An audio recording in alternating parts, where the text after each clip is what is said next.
because whether you like them, woo, or you don't, they are the best thing, woo, in the football world today. Woo!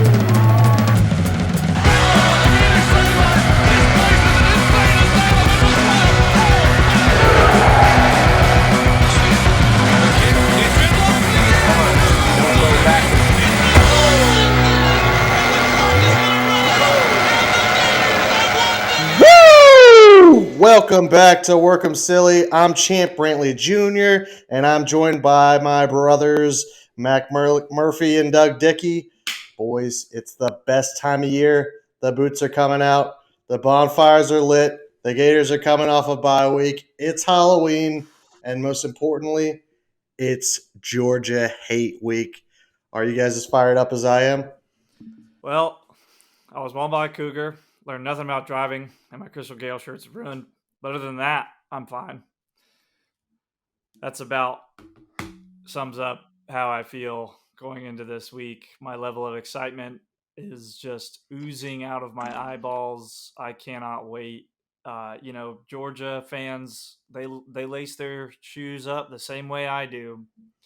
Yep. And they just have a lot more to cheer for than I do this year. So Bunny ears. Yep. Mac, how you feeling? I've got so first off, I'm going to cheer harder than any fan has ever cheered. I'm going to do my job on Saturday. I can't speak for the rest of us, but I'm going to cheer. I'm going to root. I'm going to do all I can do. I'm going to drink those beers. I'm going to drink every fucking beer. Pause here for a second. Do you guys know the words to the fight song? Do you know the words to the alma mater by heart? Yes. Yeah. Don't tell me that you're going to do more than anybody else if you can't even do those two things. I know those two things. This is a gatekeeping podcast now. Okay, so we're eating our own. I see that. You know what? That's exactly where I'm at. You're angry. Exactly what Georgia wants us to do is. You're right. I'm sorry. Eat our own. Oh, you're not a real fan. You don't even know. Shut up, dude. You know what? You sound like all of Twitter. I challenge you to learn that by this weekend, and we'll sing. Did you even go there? I will not learn. I will not learn shit, and never learn. I'll never learn anything. Then don't. But we could. Okay, we could so sing as one. I'm going to start this podcast off on not a good foot because we all know what's happening. We see the tea leaves. We know. It's Suey season. Yeah. The Suey season has officially begun with the loss to LSU. I think we're on watch for sure. I think Doug's frozen. I can't.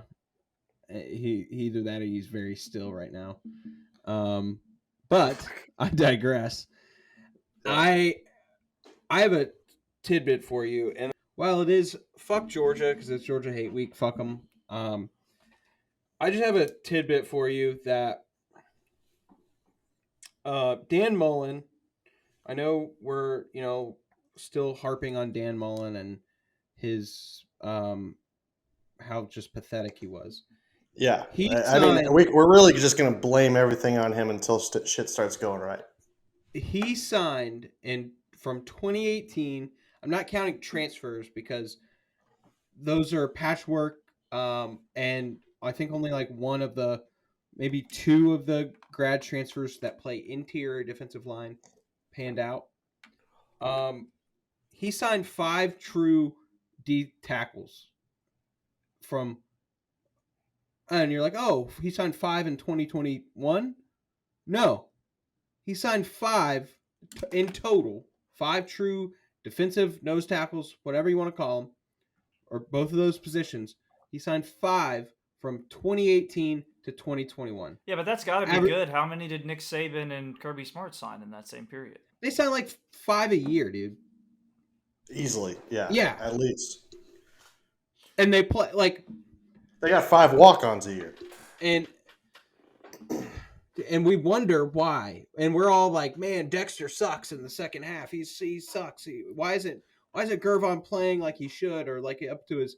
Gervon Dexter is an animal for the first half. Like in most of the games, he's an animal in the first half. You look at his stats from the first half, he's got like a positive, whatever, the analytics are. He's like,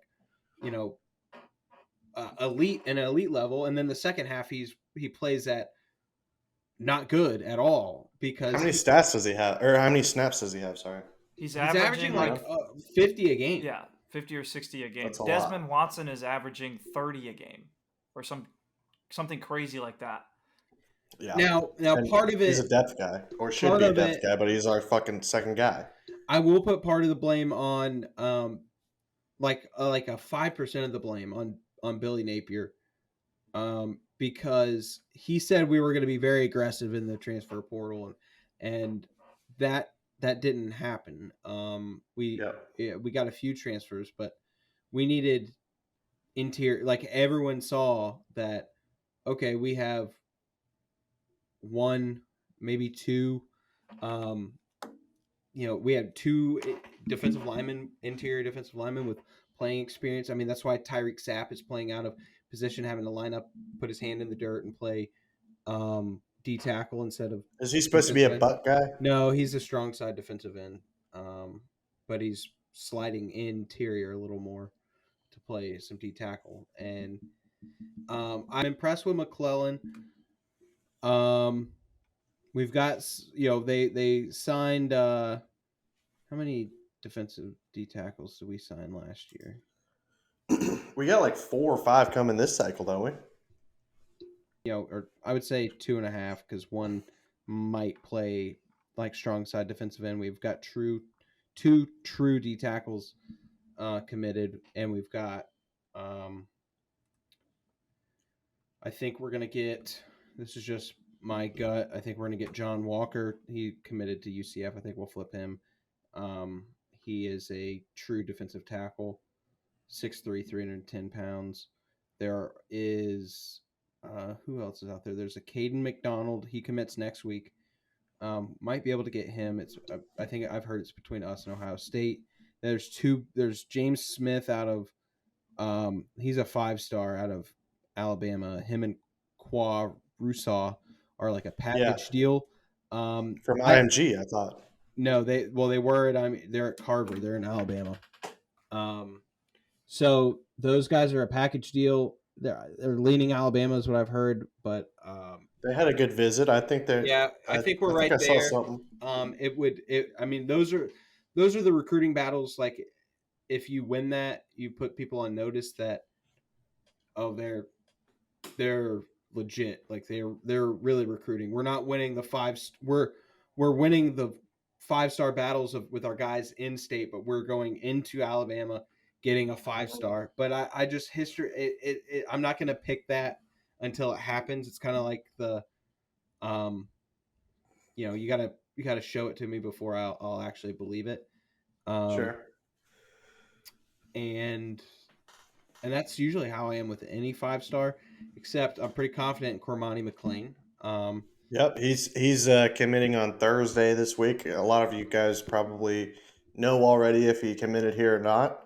We're still in the pre-knowing stage, and my hopes are all the way up.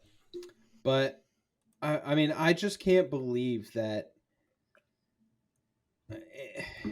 If we would have went another, we couldn't have afforded another year with Dan Mullen and that type of recruiting. We just couldn't, and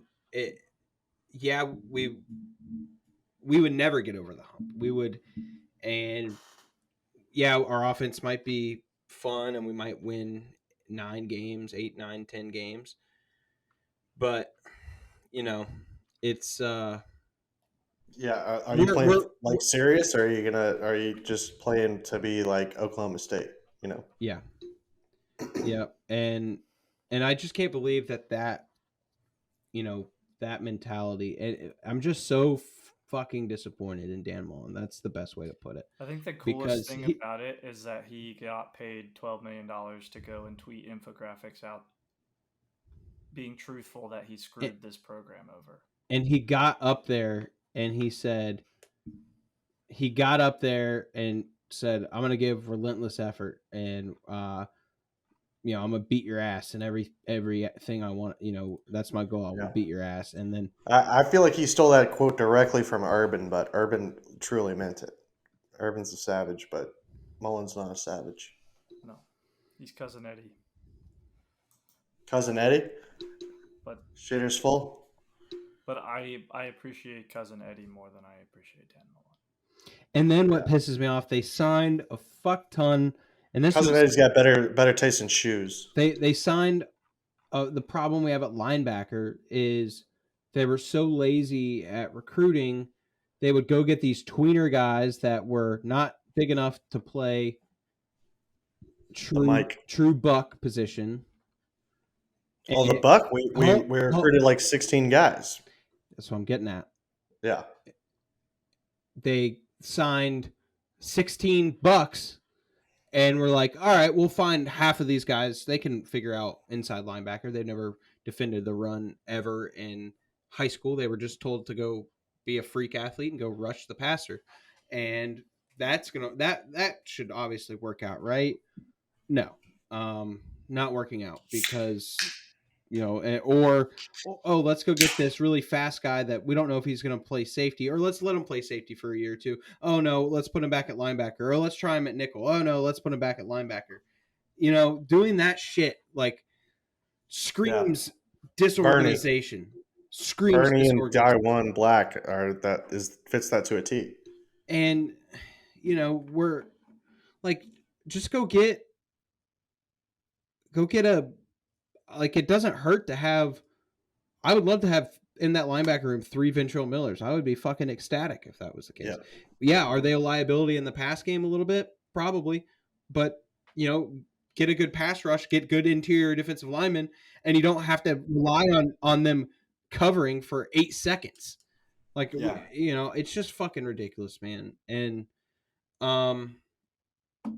that's I'm deflated. That's all because Dan Mullen has royally fucked us, and Billy has an uphill battle.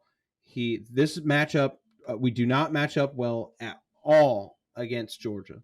I mean, we run the ball well. They can stop the fucking run.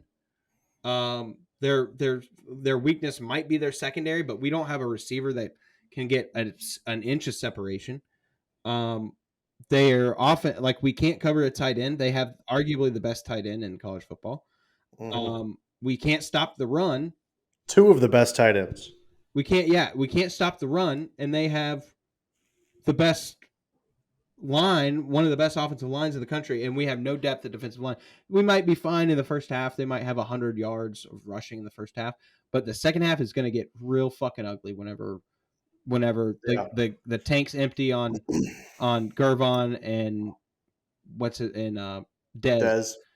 It's going to get ugly. It's going to get real ugly. And they're going to run it, and then they're going to play action, and then fucking Trey Dean's going to be out there jacking his dick off in the middle of the field. No, isn't Wilson starting now?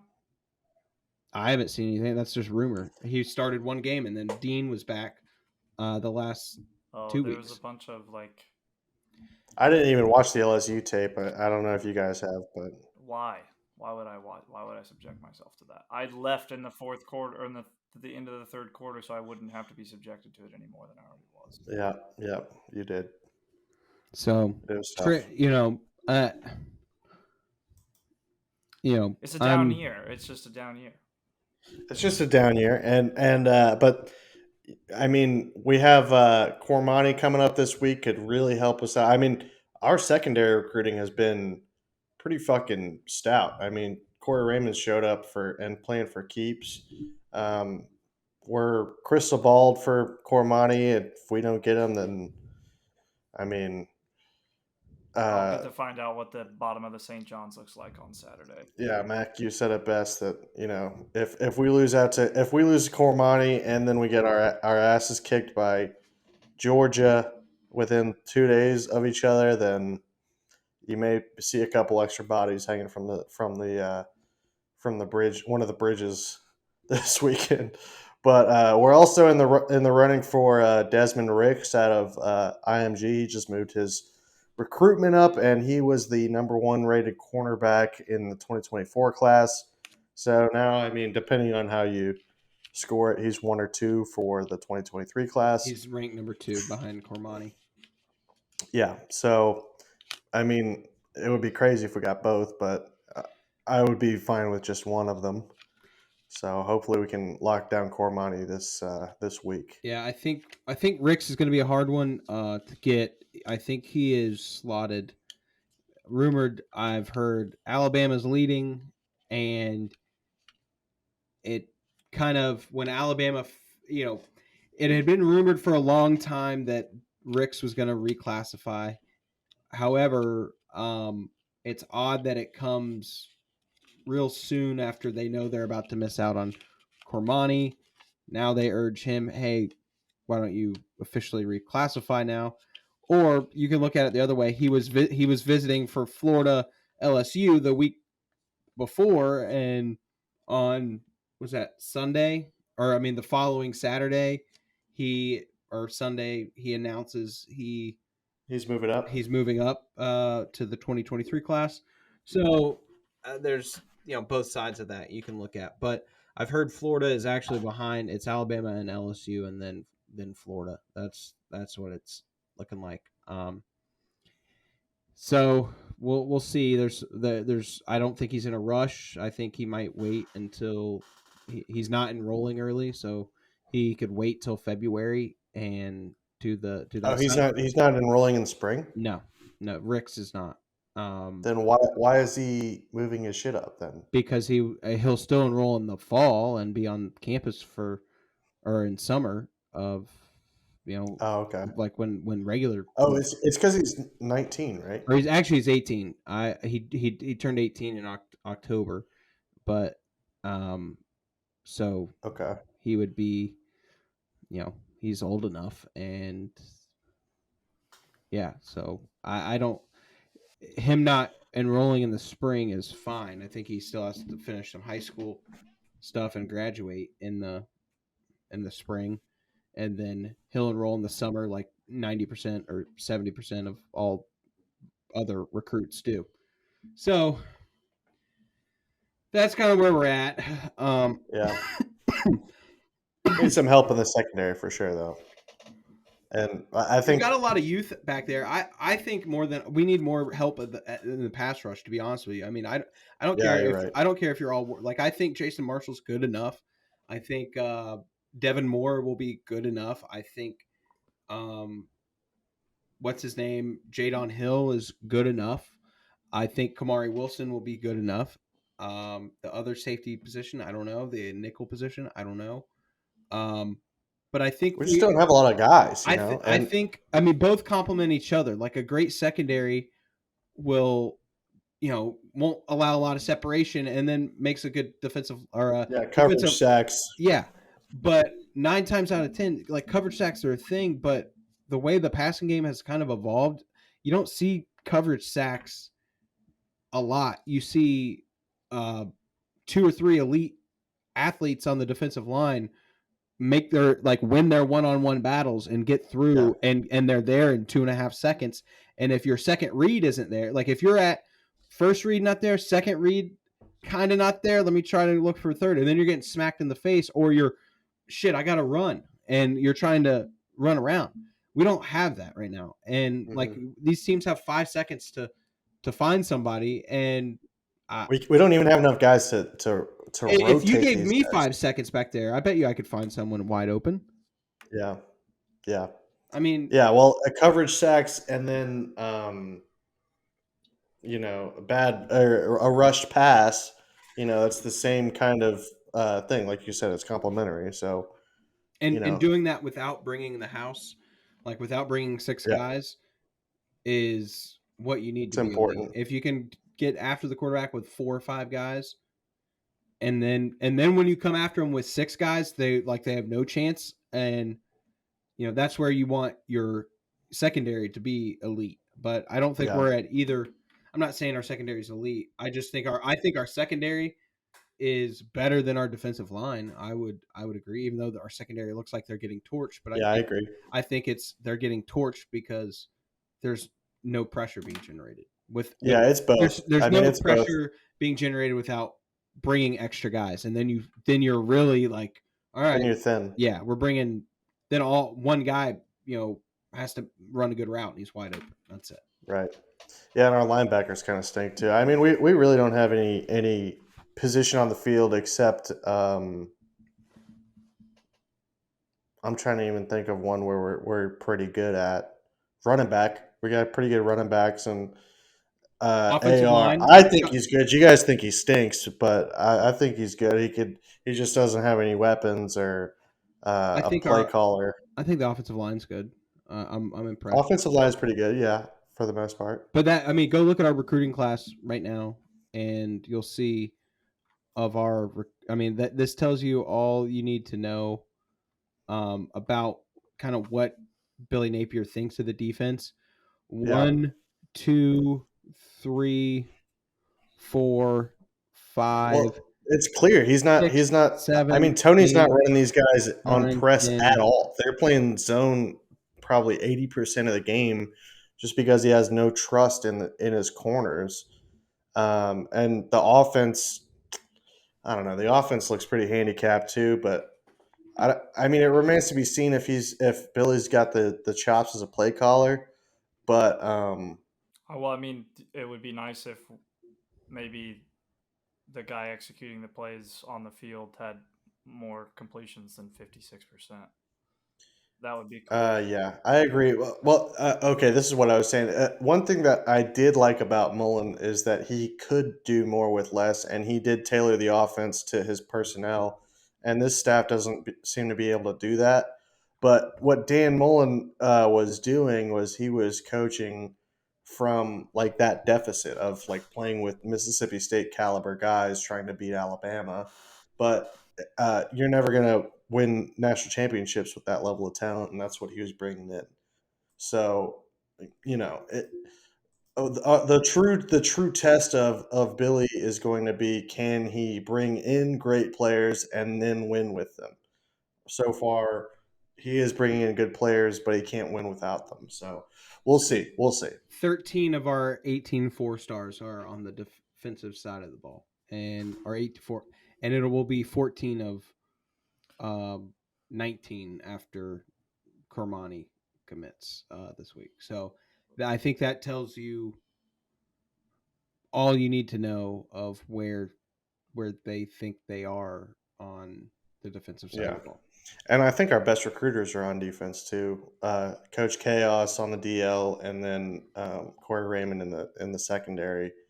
They're definitely the best recruiters on the staff. I mean, I don't really think it's fair to say that Billy calling the plays, he can't win without great players. I mean, the offense averages 430 yards a game, 31 points. Yeah, the offense really. They've had to. Well, but that's for the most part, the offense hasn't been the issue. I mean, Yeah. Well, early in the season they were. That's what's weird about it is like the first 3 games, the offense sucked ass, and then the defense played great in the first couple, and then I think it's that's more totally of a switched. cohesion and just learning the system in live play. But I don't think our offense has. You go and look. I don't think our offense is in our. the glaring. What are we 4-3? Our offense hasn't. You can make the argument that our offense lost the Kentucky game or that AR did. They did. But LSU and Tennessee, it was the defense lost those games. The offense didn't lose those games. The offense did plenty. The stuff and that's why I say that I don't think it's fair though to blame Billy Napier for the offensive problems that we see. Yeah, I'm not blaming him. I'm just saying that I don't think our offense is going to go win games. You're questioning him, and I'm saying that I don't think that the question is right because there's been a couple times this season where it's like, okay, that series of play calling was like ultra conservative and didn't make any sense at all. What are you doing? Mm-hmm. But there's been way more circumstances where a drive has stalled out because a screen that was wide open or a quick slant route that was wide open, the ball got thrown at 700 miles an hour or was thrown in the dirt or was thrown into the defender's hands. That's why, I don't. Yeah, you're not wrong. That's the reason. It's like I really, really like Anthony Richardson. I think that he has a very high ceiling, but it's like when I went back and I said at the beginning of this season, and you guys are like, oh, he's going to go into the draft this year. And he still might. I could be wrong about that. But it does not make any sense to me because he doesn't have the skill set yet to be able to rely on more than just him being a freak athlete. That's great, but it's not going to get him very far as playing on Sunday goes. Because even Lamar Jackson, as much of a freak athlete as he is, can throw the ball pretty well and makes pretty good decisions. I think Richardson. Well, he won the Heisman. He's a lot better than Anthony was in college. Yeah, as of now. Up to this point, and that's why I think that it's like it gets frustrating because I think Anthony Richardson is better than Emory Jones, but like and that's the thing is that you can see that the ceiling is higher, but the fan base fired Emory Jones and was booing him off the field. In week 3 last year, and here we are 7 weeks into the season. It's like, oh, Richardson's not that bad, but his stats are the exact, like his sample size from last season where he played for like 4 drives against Vanderbilt and threw 2 interceptions. He threw 3 interceptions against LSU. He threw 2 interceptions against Georgia, and then I don't remember. He played pretty well against Florida State. I don't remember if he threw any picks in that game or not. Obviously didn't play in the bowl game, but the small sample size we got showed that, okay, he's probably going to throw at about this completion rate. He's going to be, risk averse, lots of interceptions. And that's where we're at this year. And I think I guess I kind of bought into the game 1. Oh, wow. We got psyched up. And the reality is that it's like he is who we thought he was, kind of thing. He's a freak athlete, but he has to get better at throwing the ball in order for the offense to be able to sustain drives. And I know that the defense, but we know that the defense is going to be bad. So you just got to go out there and score 50 points. And I know that's impossible, and it's probably unfair to say that, but that's the situation or we're just going to lose. I mean, he's going to have to ball out this weekend. On a level we haven't seen him do. I mean, maybe like LSU last year. If he has that type of game, we might have a shot this weekend. If not, then I mean, it's probably going to be bad no matter what. But if he doesn't go off, then we're going to get killed, and Georgia's going to cover. LSU without throwing any picks. Last year. That would be the nice thing. Or even the LSU game. This year was pretty good. Yeah, he didn't play bad. He played really well. And that's the other thing too is that I try not to harp on. I don't think he had any picks, did he? I don't think so. Maybe one late or something, but I don't think so. Had that long run. I mean, he was going to need a couple of those. The opening play or the second play, I guess, of the fourth quarter. No, the bomb on the first drive where we were like, oh, we're going to beat their ass because if he's doing this and. I think can't be stopped. I think then, and that's where then you could say that maybe the play calling at time gets a little bit conservative. It just is what it is. We lied to ourselves and said 10-2 is the floor. And 9-3 is the floor. Yeah. 8-4 is the floor. Yeah, we still got Texas A&M ahead of us, and they do stink, but I am not confident that we could beat them. Like I said, this is Suey season. We go from lying season to Suey season, pretty quickly here this year. It's not good. It's not good, and it only gets worse if we lose McLean this week. All the guys that work for On3 seem to be really thinking that I guess he did not go to Alabama this weekend to visit. So wait, who? McLean. There was a rumor, or I don't know if rumor is the right word, but report that he went to Tuscaloosa for the game, but he did not. So, and Corey Raymond is going to be there in person Thursday. Oh, nice. That's big. And he's coached by Ahmad Black, I believe. That's pretty sick. Yes, Ahmad Black is his DB coach. Ahmad Black was pretty good. He had a decent career, I'd say.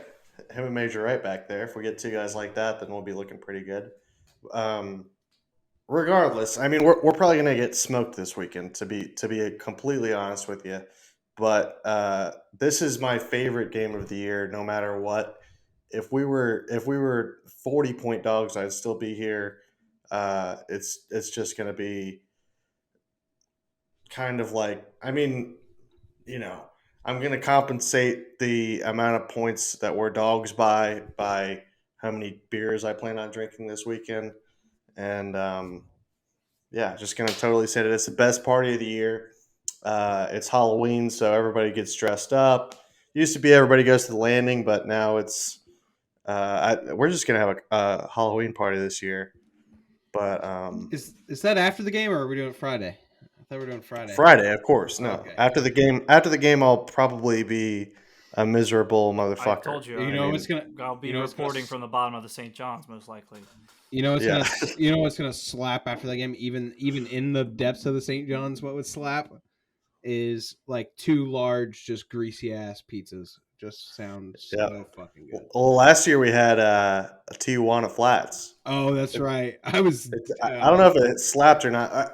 You know what is the best is like a leftover pub sub. That's the best after a game. No, you need to. No? You need. No, because they're soggy Yeah, usually. they're Because you soggy forget them in the and cooler and they soak in the water, and now the bread's like I like it. I like it like a soggy ass.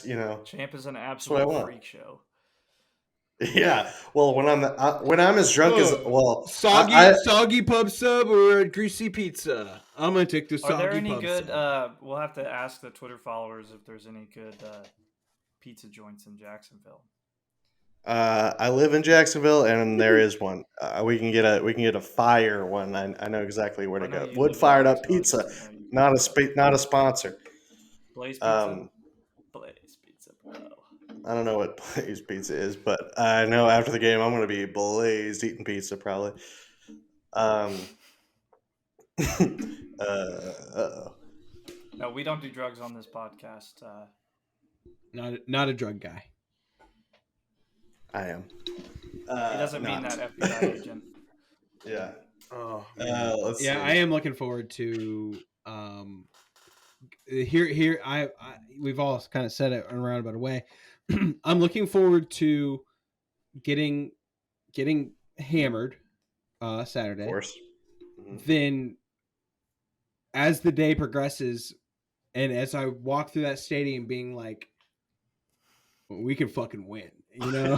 The delusion of we go in. I told what is it in Little Giants, like one time? All I need is Mrs. Dickey has made me agree this week that I will not.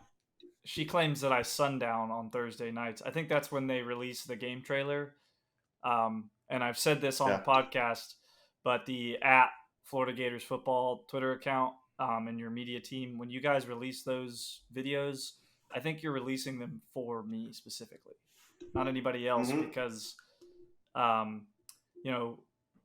third quarter, and this has been a 2-week hangover.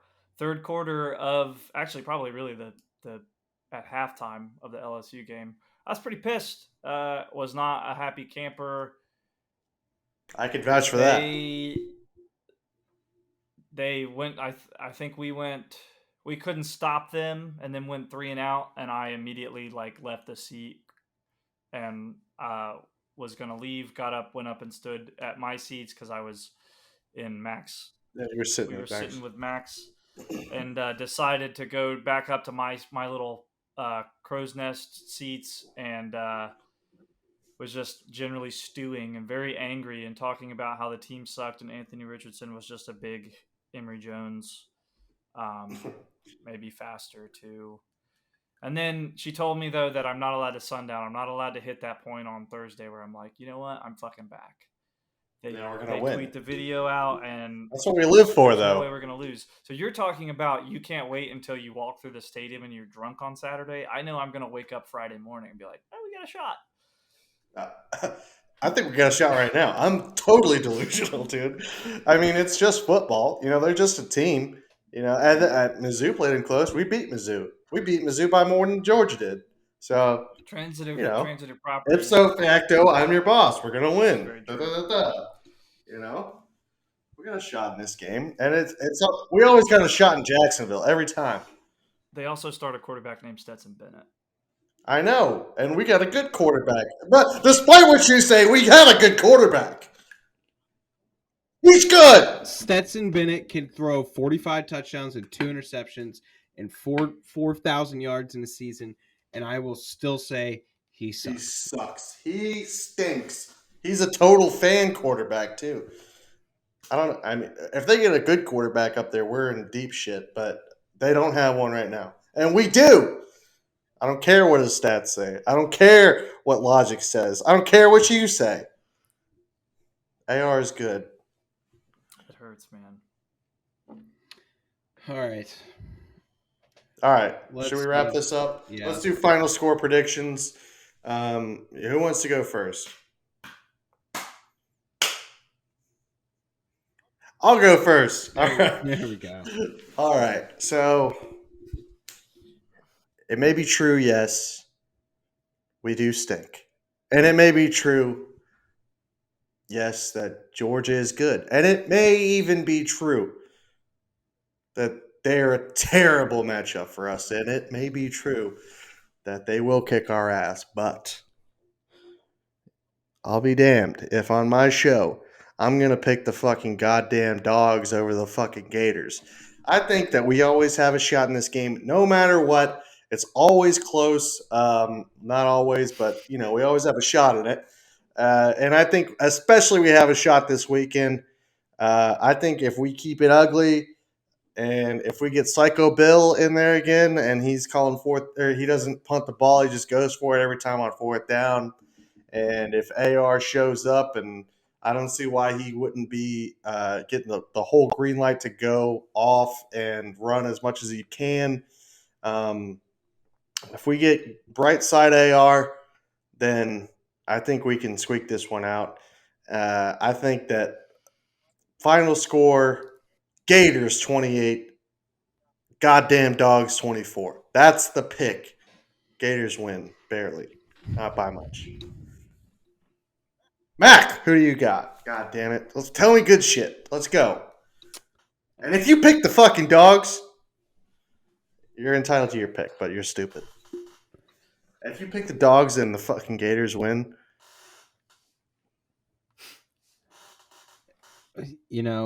I've done some crazy shit in my life, as they have said. However, me picking this Florida team to beat that Georgia team would rival being the craziest thing I've ever done in my life.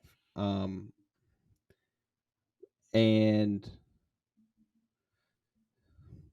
I don't know if I can do it. I don't know if I can do it. you fucking pussy. I'm sorry. Gutless I worm. am sorry. I'm going to be in attendance of this game. I have never witnessed a win in Jacksonville. First mark. Second mark, Georgia's fucking good. Third mark, No. we're not. True. So what are you gonna fucking do, Mac? You gonna pick the dogs? It's fucking Georgia Hay Week, and you're gonna pick the dogs?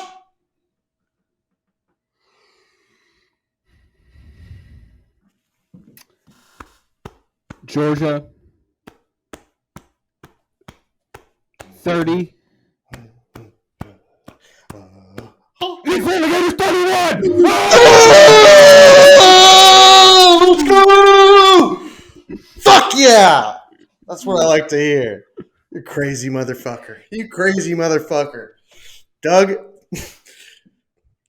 if you bring the vibe down now, then you're a fucking fun sucker, loser ass, fucking dog loving bitch. I bet you love Bowden.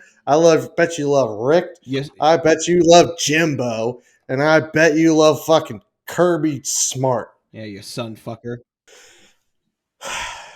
All right, Dougie. Don't let me down here.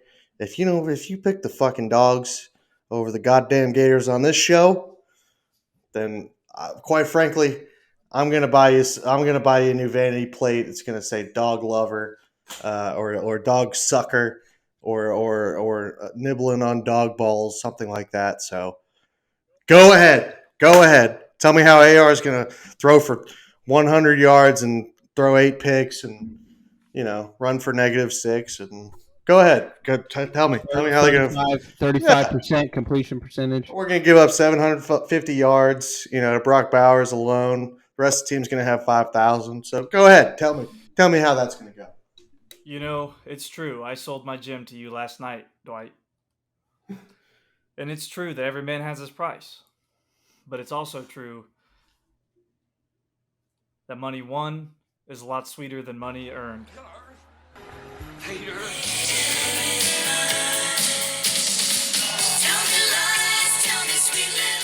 We're going to roll into Jacksonville on Saturday and beat the fuck out of Kirby Smart and his band of losers from Athens. They don't even know what's coming. Billy Nuts Hang Napier is going to let his nuts hang all on the table. We're onside kicking on the opening kickoff.